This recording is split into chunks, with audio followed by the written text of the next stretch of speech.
This weekend, we really, I know we've been kind of doing crazy activities tonight, but it's really a weekend to relax. It's the end of the school year, and to just be still and think about your life, think about the Lord, and so we just try to provide these few days of respite coming away to talk and think. And so please take advantage of this time. And so without further ado, please welcome Sammy Rhodes.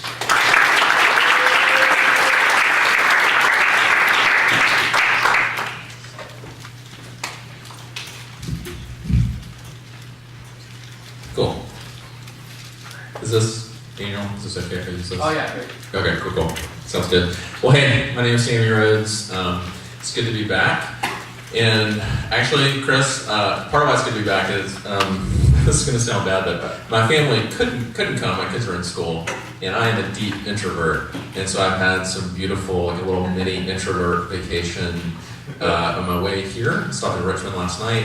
Ate donuts by myself in my car this morning. It was more beautiful. I've eaten twice in restaurants alone, and I think that's how extroverts feel about going to a party is how I feel when I'm about to go eat by myself.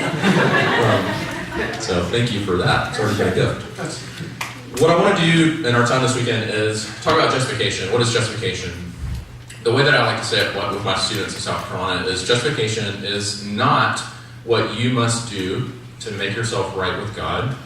It is what God has done through His Son to make you right with Himself. It's not what you must do to make yourself right before God, but it's what God has done through Jesus, through His Son, to make you right with Himself. And I want to talk about that all weekend. And the way I want to start is, I'm going to get, if you're like a roadmap person, kind of want to know where we're going. Tonight we're going to talk about the need. Why do we need that? Why do we need the good news of justification? Tomorrow we're going to talk about the power of justification out of the life of David. Sunday we're going to talk about the irony of justification out of a story Jesus tells in the Gospel of Luke. And then Monday, we're going to finish with the story of justification out of the book of Isaiah. So tonight, we're talking about the need. Why do we need to even talk about this? Why is this a big deal for us? And the passage I want to look at is from the Apostle Paul, Romans 3, verses 1 to 20. I'm going to read that for us. Then I'm going to pray. Then we're going to dive in. Here's what Paul wrote. Then what advantage has the Jew? Or what is the value of circumcision? Much in every way. To begin with, the Jews were entrusted with the oracles of God. What if some were unfaithful? Does their faithfulness nullify the faithfulness of God? By no means. Let God be true, though every one were a liar, as it is written, that you may be justified in your words and prevail when you are judged. But if our unrighteousness serves to show the righteousness of God, what shall we say? That God is unrighteous to inflict wrath on us? I speak in a human way. By no means. For then how could God judge the world? But if through my lie God's truth abounds to His glory, why am I still being condemned as a sinner? And why not do evil that good may come, as some people slanderously charge us with saying, their condemnation is just? What then? Are we Jews any better off? No, not at all.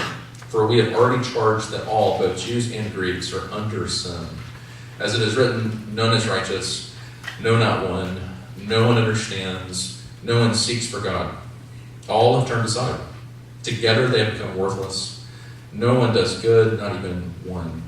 Their throat is an open grave. They use their tongues to deceive. The venom of asps is under their lips. Their mouth is full of curses and bitterness. Paul's just quoting the Old Testament at this point.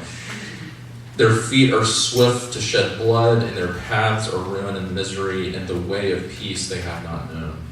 There is no fear of God before their eyes. Now we know that whatever the law says, it speaks to those who are under the law. And here's the image I want you to get. So that every mouth may be stopped, and the whole world may be held accountable to God. For by works of the law, no human being will be justified in His sight, since through the law comes knowledge of sin. Let me pray for us. By the way, this is the darkest sermon tonight, which hopefully is going to make sense to you. We got to go dark before we get to the light. We got to go dark before we ever even feel this need, the need to be justified, the need to be made right. So that's what we're doing tonight. But let me pray before we do that. Let's pray first. Father, we praise you and thank you for your word, that you are a God who speaks to us. You are a God who reveals yourself to us. You want us to know you. And Lord, you have told us through your servant Paul earlier in Romans that we are so good at suppressing the truth about you, the truth about ourselves. And yet, Lord, there is a part of us, because we're made in your image, that longs to let that truth come out and bubble up, that we're not as good as we are pretending to be or even think we are, that we really are broken before you, that we really are, in these words and images from Paul, we're evil, that we have evilness in us, we have done things that we're ashamed of. And Lord, we are afraid to admit that to ourselves, much less before you. And we are proud. And so Lord, I pray for myself and for my friends that you would give us the good news of the bad news, that the good news might become sweet as we sit in and reflect on and feel the bad news first. Lord, we need you. That is a work of your Spirit. We can't do this for ourselves. We can't even convince ourselves. We need your Spirit to come without measure and minister to us the gospel of Jesus Christ. So, Father, I pray that you would do that tonight and throughout this weekend. And I pray these things in Christ our Lord. Amen. I think we long to admit what Paul's talking about in Romans 3. I think that you and I long to admit the truth about ourselves, that we are not as good as others might think we are, or that we are not as good as even we have thought of ourselves. So Facebook's got, speaking of darkness, Facebook's got pretty dark over the last, 3 years, probably before that. But if you're like me, if you're even still on Facebook, I don't even know, I'm about to be 38. Maybe you're not anymore. I still am. My parents definitely are. Their friends definitely are. And so I'm friends kind of with all of them, so my feed's pretty depressing. But there's one little highlight of my feed amidst all the politics and hot takes that I severely disagree with, but I'm not going to say anything because I'm a coward. Just need to know that about me. Is McSweeney's. McSweeney's, if you're familiar with The Onion, it's satire. McSweeney's is a more specific. Sometimes it doesn't hit at all, but sometimes when it hits, it really hits. And there was one a few years ago that really hit. They do these monologues that are sort of satirical monologues. And this one was called, the title was called Who's a Good Boy? And it's a monologue from a dog. And I'm going to read it for you, because there's a point. Here's how it goes. Who's a good boy? I can tell from the look in your eyes and the tone of your voice that you mean to imply that I am the good boy in question. You're offering me praise and support, and I'm wagging my tail and excitedly patting my feet as if to say, is it me? I hope it's me. I'm the good boy. Yes, I am. But you should know that it is a charade. Look in my eyes. Really look into my eyes, and you'll see the truth. I am not a good boy. Not by any definition. Hey, maybe I'm wrong. Maybe I am a good boy. Maybe I'm totally mistaken about the nature of good and evil. So sure, call me a good doggy and I won't argue with you. It could be that I just have a guilty conscience and need to get something off my chest. I doubt it, but I suppose it could be true. Whatever the case, I should come clean. Even though you are a human who is only, by my estimate, somewhere between 80 and 107 years old, it's way past time for you to know the truth. You need to know. I don't really have what you would call a moral compass, and I'm not just talking about the poop. You think you know about the poop. You joke with your friends about how much I love to eat poop, that I prefer it to steak, but it's not a joke to me. Let me take a moment to correct you. I don't eat poop. I savor it.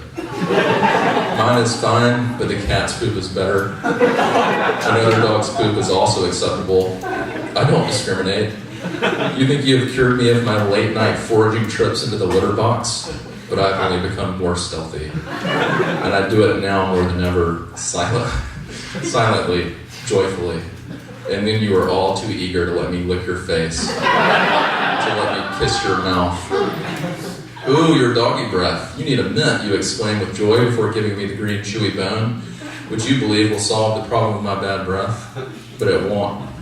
Nothing could ever. Not considering my preferred diet. But that's just the beginning.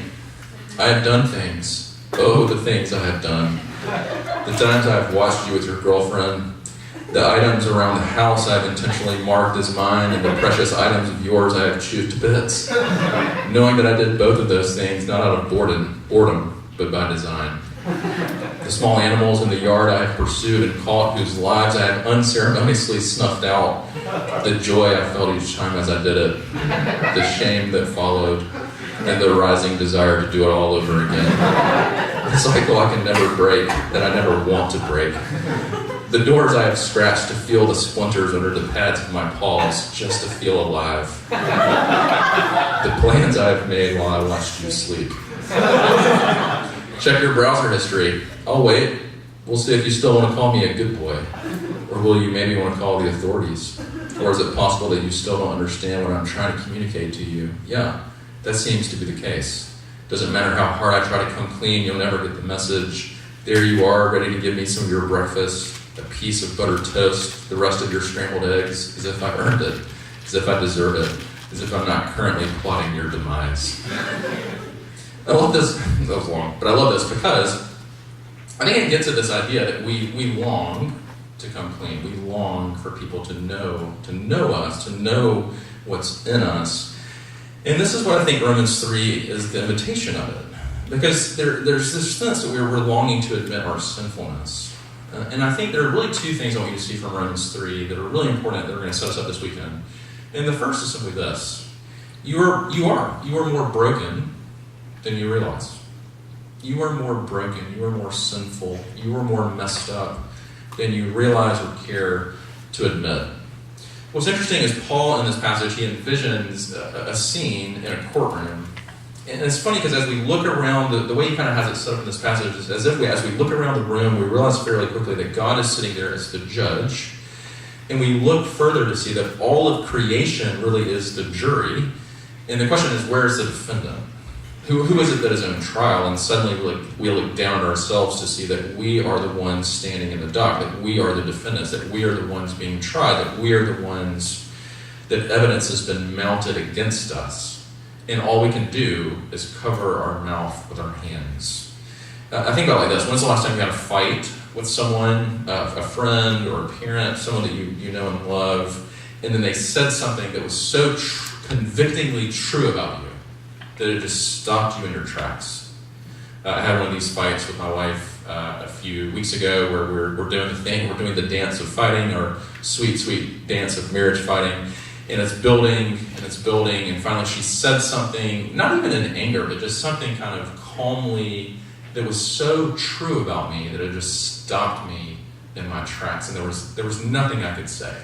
Like, I could have tried to keep talking, but there was really nothing to be said. What she had said so nailed me. And that's what Paul is doing in this passage. He's mounting the evidence. He's mounting the case against you and me. Romans 1, 2, and 3 really is the case against humanity. It's the case against us. And he kind of starts with our, the way that we've traded worshiping God for idols. He starts talking about how Gentiles have done that, and as if his Jewish readers thought, okay, we're off the hook, we're the good guys, he gets into Romans 3 and says, no bros, Jews and Gentiles, we've done it in different ways. We've broken God's law in different ways. Maybe our sin patterns maybe look different, but trust me, we are all guilty. We are all under sin, is the word he uses. What does it mean to be under sin? It's a weird way that he says it, because I don't think it's typically how we talk about sin. Like, I think that we typically think or talk about sin, if you're like me, more in the outward behavior way, like as things that you should or shouldn't do. Things that kind of list, if you will, that we have either in our minds or that were given to us in our families or in our churches of, here's what it looks like to be good for God, to love God, here's what it looks like to live a life of sin, so to speak. And that's typically, we think about it very outwardly. But Paul in the Bible radically redefine it and give us this picture that is much different. It doesn't not include that kind of stuff, but it goes way deeper than that. I mean, this is Jesus with the Pharisees, right? The Pharisees are like, we are good, and here's why we're good. We're going to look at this in 2 nights. Here's why we're good, and if we're going to look at Luke 18, the guy that's praying all the list of the good things he's done, and he doesn't understand that Jesus would look at him and call him a sinner. Because he hasn't understood that beyond the outward law of God, what it says, there's this inward dynamic, this inward reality that is going on in our hearts where we are failing, or that we are being good for all kinds of wrong reasons. And Paul in Romans 3 is mounting this case, and he says this idea of under sin, which means sin is, in this passage, a condition. Something we are under, something we are living with, a reality that is powerful in our lives. I think about it like this. My youngest daughter has a condition. It's called Dandy Walker. It's been really hard. I could tell a lot of stories about that journey. But basically, what that meant was her cerebellum didn't develop like it should have. And so it meant when she was born, we had to go in and they had to do surgery and put a shunt in her brain that basically drains the excess fluid. And she'll have that shunt with her whole life. She's got a condition that will be with her whole life. And Paul in Romans 3 is saying that's what we have. We're born with this condition. And it affects everything. It affects everything that we do. And this is why this image is so important. And this is the image I want you to get. So in Paul's day, when evidence was mounted against a defendant, there came a moment in the courtroom in his day where the way that the defendant pleaded guilty was, as the evidence was so clearly mounted, they literally in the courtroom the gesture was they would simply put their hand to their mouth. And this is what Paul is saying. He's inviting you to do tonight and me to do tonight, is to simply put your hand to your mouth and admit that what Jesus says about you and what the Bible says about you is true. And it's a freeing invitation. And it's the hardest thing you'll ever do. To admit that you're not as good as you think you are. To admit that you were broken. And to admit, even harder, the ways in which you were broken. And yet, this is exactly what Jesus is moving to do in your life tonight. He is moving to invite you to admit before yourself and before Him what you've been longing to do, to admit your brokenness, to admit your sinfulness, to own it. My wife keeps calling, so just going to keep declining that for a second. Call her back. She'll understand and be pretty embarrassed. Love her. Love her. So let me try to illustrate this. So Donald Glover, huge Donald Glover fan. Atlanta, I think, is the best show on TV. Childish, big fan of his albums. There's a moment, though, I don't know if you follow this moment, 5 years ago, where Donald Glover's on Instagram, and he has this kind of breakdown where he's in a hotel and he writes out really these kind of, it's the most vulnerable thing I've ever read. I'm going to read it in a second. And he's just kind of having this, it feels like an emotional breakdown where he's just thinking about himself, he's thinking about his fame, he's thinking about his career. And here's what he wrote. It always strikes me, the honesty of it. Here's what he wrote on these napkins that he took pictures of and put it on Instagram. He said this, he said, "I'm afraid of the future. I'm afraid my parents won't live long enough to see my kids. I'm afraid my show will fail. I'm afraid my girl will get pregnant and not the exact same we want to. I'm scared I'll never reach my potential. I'm afraid she's still in love with that dude. I feel like I'm letting everyone down. I'm afraid people hate who I really am. I'm afraid I hate who I really am. I'm scared people will find out what I masturbate to. I'm afraid I'm here for nothing. I feel that this will feel pretentious. I'm afraid this will feel pretentious. I'm scared I'll never grow out of bro rape. I'm afraid people think I hate my race. I'm afraid people think I hate women. I hate people can say anything. I hate caring what people think. I'm afraid there's someone better for you or me. I'm afraid this is all an accident. I'm scared I'll be Tyrese. I'm afraid Dan Harmon hates me. I'm scared I won't know anything ever again. I'm scared I never knew anything. I'm afraid I'll regret this. I'm afraid this doesn't matter at all." And I remember reading that and being like, Romans 3.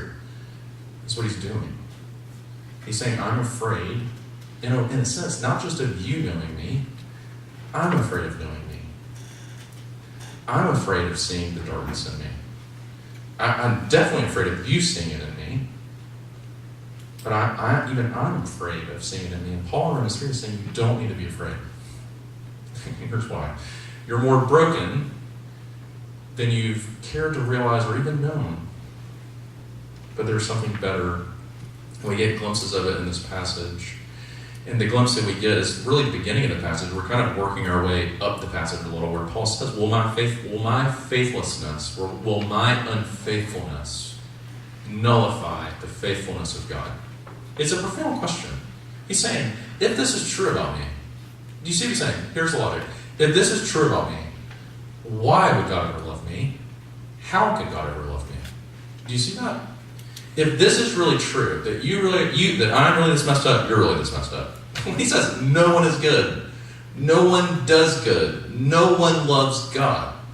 Like, we are far worse than we imagine. Why would God love you? How could God love you? And then we don't get, with this little teaser from the Bible, Romans 4, 5, 6, 7, 8. The rest of the book is working that out. But for our purposes, here's what I want you to see. Not just you're more broken than you care to admit or realize, but you are more loved and beloved than you know, or really will ever know. That you, at the same time, through what God has done for you in Jesus, are more loved and beloved than you could really ever dream or imagine. Here's the way that I think this passage gives us this picture. The other image, the image of us putting our hand to our mouths, is true. This is true about us. That's the image. We're putting our hand to our mouths. We're admitting our guilt. It makes me think of another image. And it's the image of another courtroom. And it's not too many years before Paul's writing this letter. And as we look around this courtroom, we see there's a host of judges. And the chief priests and the elders of Jerusalem are sitting as the judges. And they are gathered in a room in Pilate's house. And Pilate himself is serving as the moderator. He's part prosecutor, part defense attorney. He's trying to figure out himself who this king of the Jews really is. What did he really say? What has he really done? And here's how Matthew sets this scene in this gospel. Here's what he says that we need to get, this other image, this second image. He says, now Jesus stood before the governor, and the governor asked him, are you the king of the Jews? And Jesus said, you have said so. But then he was accused by the chief priests and elders. But when he was accused by the chief priests and elders, he gave no answer. And then Pilate said to him, do you not hear how many things they testify against you? But he gave him no answer, not even to a single charge, so that the governor was greatly amazed. Here's why this is fascinating. Imagine being here. Imagine knowing Jesus. And imagine watching the rapid fire way these false accusations, or at least twisted accusations, are coming at Jesus, right? Have you ever read those accounts? It's fascinating. Like, rapid fire, real time, false, twisted accusations coming at Jesus, coming at Jesus, coming at Jesus. Why didn't he just defend himself? I mean, easily could have. I mean, just in his humanity, could have defended and said, actually, let me tell you why that's not true. Actually, let me tell you why that's not true. Actually, let me tell you how that went. And he doesn't. And Pilate is amazed. He doesn't say a word at these trumped up charges. Why? There's a band that I like. They're called the Welcome Wagon. They used to be kind of connected to Sufjan, Sufjan Stevens, if you're a fan of him. They have this song called Not a Mumbling Word. Here's how they say it. It says, they led him to Pilate's bar, but he never said a mumbling word. Not a word, not a word, not a word. They all cried, crucify, but he never said a mumbling word. We nailed him into a tree, but he never said a mumbling word. And what I love about this is it's as if Jesus, in our place, is putting his hand to his mouth. And he's saying, put it on me. What they have done, charge me. What their guilt is, put it to my account. Punish me for what their sins deserve. And he is pronounced guilty, that you and I might be pronounced righteous, innocent. He is pronounced accursed, that you and I might be declared beloved. Jesus in that moment is doing that beautiful exchange we talk about. The way that Paul says in other places, he became sin. He who knew no sin became sin, that we through him might become the righteousness of God. In other words, another way of saying it is, he who was not broken became broken, that you and I might become the beloved of God. I like the way that my guy John Stott put it. He said this, for the essence of sin is man substituting himself for God, while the essence of salvation is God substituting himself for man. How does this begin to change you? I'll close with this. How does this change you? Let's say, okay, all right, Sammy, I've heard that a million times. How does this function? How does this work in my life? There's a story that I love out of the life of Charles Spurgeon, the great British Baptist preacher. And it's a story that he had preached this sermon. He was kind of at the height of his popularity, so to speak. And there's this old woman in his church. Spurgeon, he preached a sermon. He'd gone outside the doors. He was standing with his elders, kind of as the crowds were coming out. And this old woman comes up to him, and she says this. She says, "Mr. Spurgeon, you are the most arrogant, obnoxious, annoying man that I've ever heard of, and I wanted to be the one to tell you." Like everyone hears this one just shaming him. And his response was beautiful. His response was he simply looked at one of his elders and he said, "She didn't even know the half of it.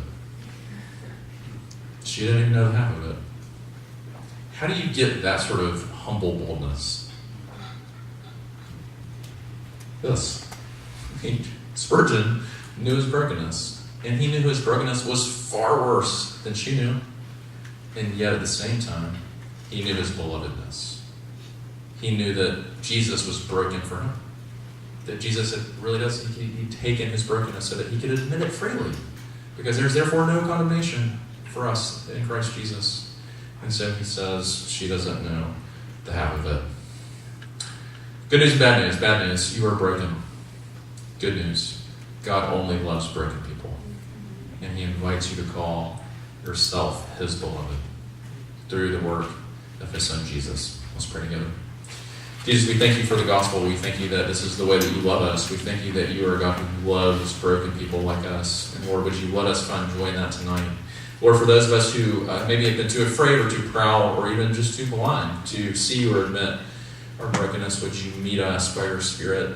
And would you testify to the truth of Romans 3, that we are indeed sinners, that we do indeed deserve your wrath, and that we do indeed need your grace.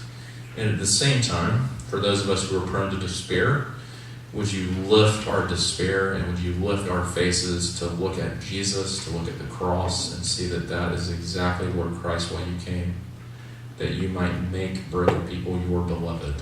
So Lord, we ask that you would do this in us. You alone can. So we ask these things, Lord Christ, in your name. Amen.